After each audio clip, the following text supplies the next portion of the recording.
Matthew 24:10. And then shall many be offended, and shall betray one another, and shall hate one another. This is the message that offends. Single eye. That's the offense. The single eye. Pineal gland. Pineal gland of the brain. Look it up in your dictionary. It's called P-I-N-E-A-L. Pineal gland. It's the single eye of the brain. In Genesis 32:30, Jacob called it Peniel. He said, I have seen God face to face. I'll call the place Peniel. Stumbling stone. It's the capstone of the pyramid. Take a look at your dollar bill. In the back of your dollar bill, you'll see that the top is unfinished. Above it's the single eye. It's on the back of a $1 bill.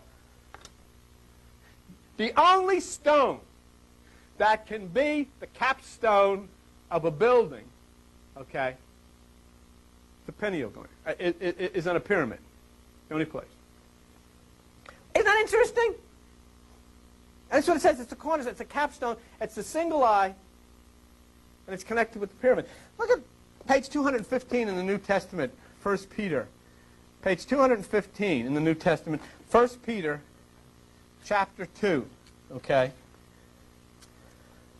1 Peter, chapter 2. And let's go to verse 8.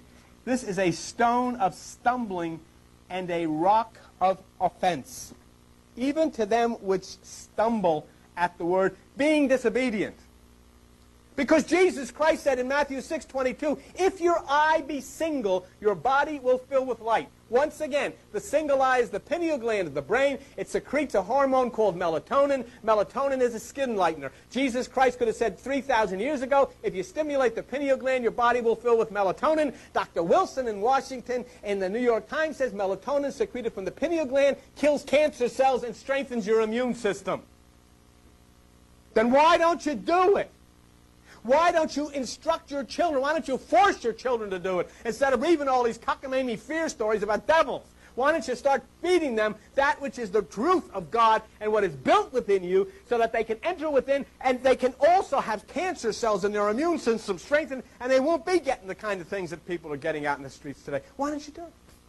That's what Jesus Christ talked about. But you know, when you talk about the single eye, and I can show them Dr. Wilson, when I show them the single eye, and if you look at Matthew 6:22 in your Bible, it says, if your eye be single. When I speak of the single eye, those people that are in the mainline churches scream. They freak out. Oh, it's a cult. It's a cult. It's a cult. You know what the problem is? They're not a cult. Do you know what that word means? You think it means Ouija boards and hoobie-joobies and all this, Sister Maria, and that. It doesn't. It means that which is hidden. That's all it means, that which is hidden. And Jesus Christ said, unto you is given to know the secrets of the kingdom. But to them that are without, all things are parables. Jesus Christ was a cult. Everything was hidden. Jesus Christ never talked, but in a parable. He was a cult. Everything is hidden. The Apostle Paul says, Galatians 4:24, the Old Testament is allegorical. It's a cult. It's hidden. Psalm 78:2 says God speaks in parables. He's a cult. It's hidden.